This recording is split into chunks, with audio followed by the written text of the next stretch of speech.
Railway LP भर्ती 2025 के लिए आपका आरआरबी एलपी सीबीटी 1 का फाइनल कट ऑफ कितना जाएगा, 2 लाख प्लस छात्रों के रियल डाटा पर हम देखने वाले हैं, जो कि आज बात करेंगे आरआरबी अहमदाबाद और आरआरबी प्रयागराज के लिए।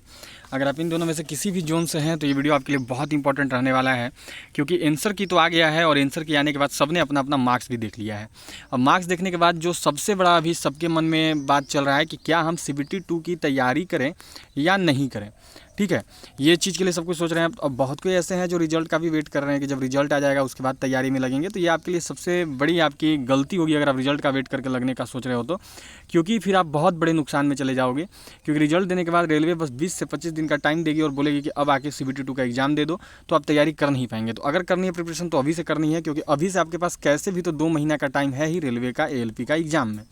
तो अब बात करते हैं कि कितना कट ऑफ जा सकता है। UR, OBC, SC, ST, EWS, CBT 1 का पूरा कट ऑफ देखेंगे, आरआरबी अहमदाबाद का, आरआरबी प्रयागराज का देखने वाले हैं। और अगर इतना नंबर है तो आपको भी सीबीटी 2 की तैयारी कर लेनी चाहिए कि आपका सिलेक्शन बिल्कुल फिक्स हो जाएगा। और इसके साथ ही मैंने, अगर आपका जो मैं मार्क्स बता रहा हूँ उतना आ रहा है, तो मैंने सीबीटी 2 की तैयारी के लिए कुछ बुक्स के लिंक्स दे रखे हैं इसी वीडियो में, आप जाके देख सकते हैं, जो कि बहुत अच्छे बुक्स हैं और उनसे आपकी तैयारी को और बेहतर वे मिल सकता है। तो चलिए अब शुरू करते हैं और आपको बताते हैं कैटेगरी वाइज कितना कट ऑफ जा सकता है, क्या रहने वाला है। लेकिन उससे पहले एक बार जल्दी से वीडियो को शेयर कर देंगे, और जो भी चैनल पर पहला बार आए हैं तो जल्दी से एक बार चैनल को सब्सक्राइब करके बेल आइकन को ऑल पर जरूर सेट कर देंगे। तो चलिए शुरू करते हैं और आपको एक एक करके कैटेगरी वाइज बताते हैं कि किस जोन का कितना जाएगा। पहले हम सभी आरआरबी अहमदाबाद से स्टार्ट कर रहे हैं, उसके बाद प्रयागराज का बात कर लेंगे। चलिए तो शुरू करते हैं।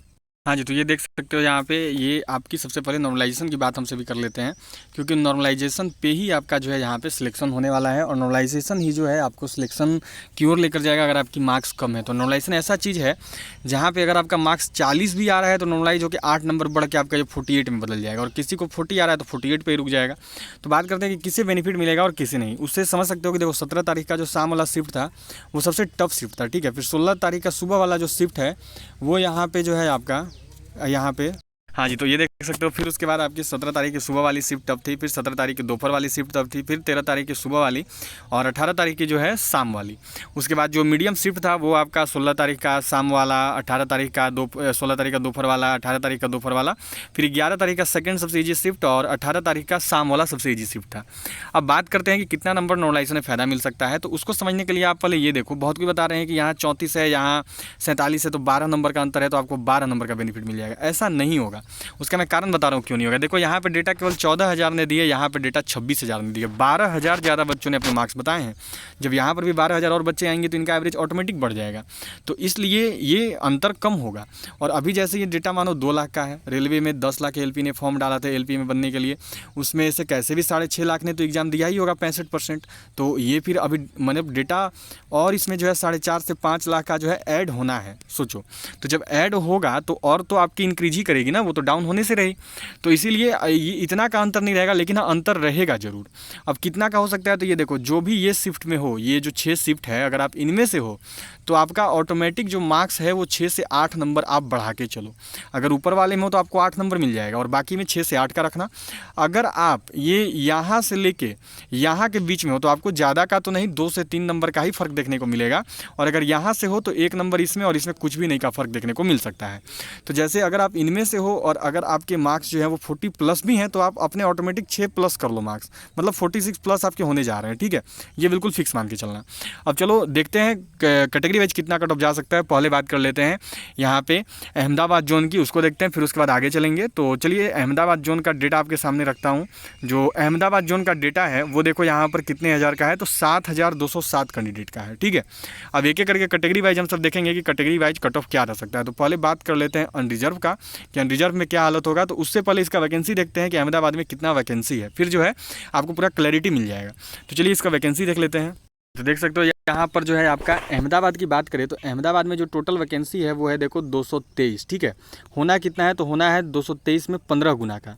तो 223 का 15 गुना कितना हो जाएगा, तो ये हो गया आपका देखो 3345 कैंडिडेट। ठीक है, मतलब कि 3345 कैंडिडेट जो है वो आपके अहमदाबाद से सिलेक्ट होंगे।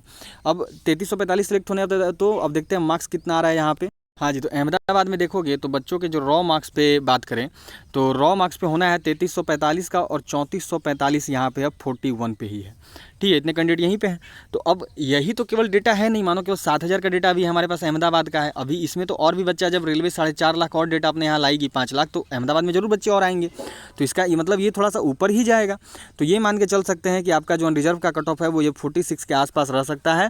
तो अगर आप अनरिजर्व से हो और अगर आपका जोन यहाँ पे अहमदाबाद है तो आपका 46 to 48 के बीच में अगर क्वेश्चन सही हो रहा है तो आप सिलेक्ट हो जाओगे।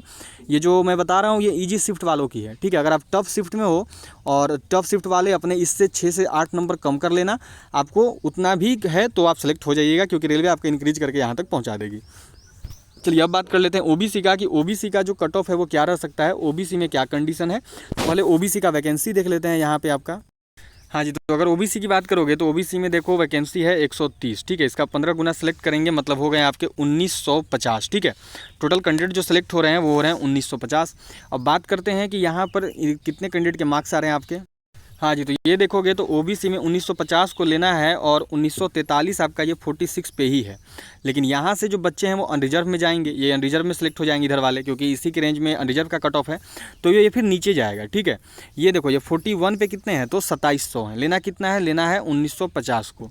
तो इस हिसाब से अगर मान के चले तो ओबीसी का भी जो कट ऑफ है वो यदि 46 to 48 अनरिजर्व का है तो ओबीसी का भी कट ऑफ ज़्यादा दूर यहाँ पे नहीं रहेगा अहमदाबाद जोन में। अगर आपका 43 to 45 क्वेश्चन सही है तभी आपका जो है ओबीसी में होने का चांस रहेगा।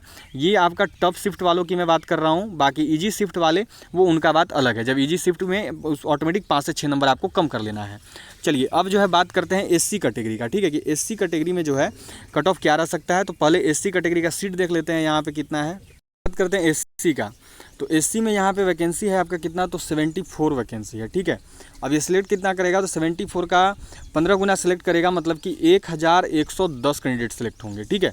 अब 1110 कैंडिडेट सेलेक्ट होंगे तो देखते हैं चलो बच्चों के मार्क्स कितने आ रहे हैं एससी कैटेगरी में, यहाँ पर क्या कंडीशन है।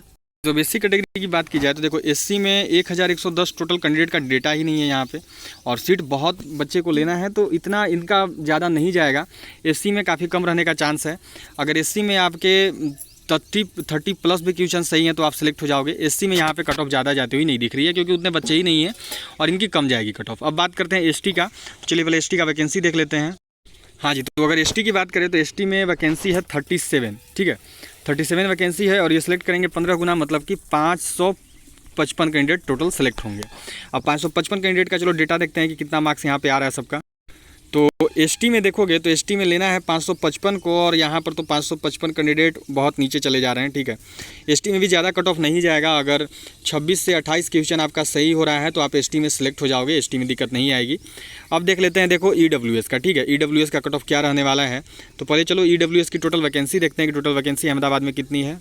हाँ जी, तो अब बात करते हैं ईडब्ल्यूएस में। ईडब्ल्यूएस में देखो टोटल वैकेंसी है 33, ठीक है, 33 वैकेंसी है। और इसका सिलेक्ट करेगा 15 गुना, मतलब कि टोटल कैंडिडेट सेलेक्ट होंगे 495।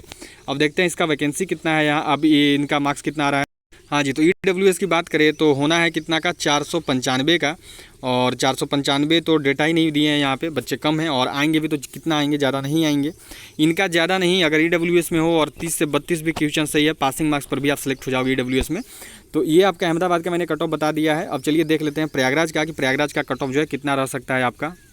हाँ जी, तो चलो अब बात करते हैं प्रयागराज जोन का, ठीक है। प्रयागराज जोन का हम सभी देखने वाले हैं। तो अनरिजर्व का सबसे पहले देखेंगे। अनरिजर्व का देखने से पहले इसका चलिए वैकेंसी देख लेते हैं कि अनरिजर्व में प्रयागराज में कितना वैकेंसी यहाँ पर आया हुआ है आपका। हाँ जी, तो अनरिजर्व की अगर बात करें तो अनरिजर्व में इलाहाबाद में जो वैकेंसी है वो है 3765। तो टोटल वैकेंसी जो है वो है देखो आपका 251, लेगा कितना, 15 गुना को, तो ये हो जाएगा आपका 3765।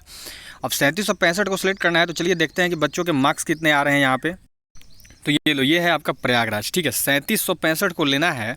और अभी से देखोगे तो अभी से 4269 का 46 मार्क्स आ रहा है, 46 से ज़्यादा। तो अब बताओ कि आपको लग रहा है इसके नीचे होने का कट ऑफ चांस? कोई चांस नहीं है। और अभी इसमें और डेटा ऐड होगा, क्योंकि इतने ही बच्चे तो हैं नहीं। अभी रेलवे के पास 5 लाख और डेटा पड़ा हुआ है, तो ये 5 लाख और इसमें डेटा ऐड होगा तो ये बढ़ेगा। तो इस हिसाब से ये आपका 51 के आसपास कट ऑफ जाने का चांस है। अगर आप अनरिजर्व से हो तो आपको लगभग ये 51 के आसपास मार्क्स लाना पड़ेगा, तभी होगा, नहीं तो चांस नहीं बन रहा है। 50 प्लस है आपके, तभी यहाँ पे चांस बन रहा है, ठीक है। 50 to 52 के आसपास, 50 से 52 नंबर है, तभी चांस बन रहा है। रॉ मार्क्स हाई जा रही है इस बार, बहुत हाई प्रयागराज की। चलिए अब देखते हैं ओबीसी का, कि ओबीसी का कट ऑफ क्या रहने वाला है। ओबीसी का पहले सीट वैकेंसी देख लेते हैं। हाँ जी, तो ओबीसी को देखोगे तो ओबीसी में जो टोटल वैकेंसी है इलाहाबाद से वो है आपकी 131, ठीक है। लेगा कितना को, लेगा 15 गुना को। तो जब 131 में 15 गुना सेलेक्ट होंगे तो यहाँ पे टोटल सिलेक्शन हो जाएगा देखो आपका 1965 कैंडिडेट का, ठीक है। अब देखते हैं यहाँ पे कितना मार्क्स आ रहा है सबका। हाँ जी, तो अब देखो 1965 को लेना है और यहाँ पे ही जो है आपका 1700 कैंडिडेट है, लेकिन ये सारा का सारा अनरिजर्व में चला जाएगा, क्योंकि ये सब अनरिजर्व में जाएंगे, क्योंकि यहाँ पे जो है आपका 51 के आसपास इधर हो जा रहे थे। तो अब बचे कितने, 2661 कैंडिडेट केवल, ठीक है। तो इस हिसाब से देखोगे तो मतलब 2661 कैंडिडेट जो हैं वो यहाँ पे 1965 और 2600 46 प्लस जाने का चांस रहेगा इनका, जो कंडीशन है। ओबीसी में भी आप 48 के आसपास मान के चलो, ±2 कर सकते हो। ये टॉप शिफ्ट वालों का है ओबीसी में, इजी शिफ्ट वालों का है ये। अगर आप टॉप शिफ्ट में हो तो अगर आपका 40 प्लस भी क्वेश्चन सही है तो भी आपका जो है यहाँ पे सिलेक्शन हो जाएगा ओबीसी से। चलिए अब जो है आगे चलते हैं और एससी का देखते हैं। तो एससी में टोटल वैकेंसी है आपकी, हाँ जी, तो एससी में अगर वैकेंसी की बात करें 84, ठीक है, टोटल वैकेंसी है। अब इसका जो है 15 गुना यहाँ पर सिलेक्ट करना है, 84 का 15 गुना सेलेक्ट करेगा यहाँ पे। तो जब 84 का 15 गुना सेलेक्ट करेगा तो हो जाएगा आपका देखो 1260 कैंडिडेट। सोचो इतने कैंडिडेट जो हैं आपके सेलेक्ट होंगे। अब 1260 कैंडिडेट जब सेलेक्ट होंगे तो अब यहाँ पे देखते हैं कि कितना मार्क्स आ रहा है सबका।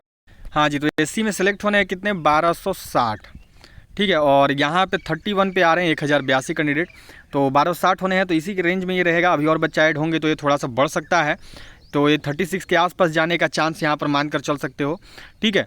तो अगर आप एससी कैटेगरी से हैं और अगर आपका यहाँ पर 34 प्लस क्वेश्चन सही है तो आप सेलेक्ट हो जाएगा इजी शिफ्ट वाले।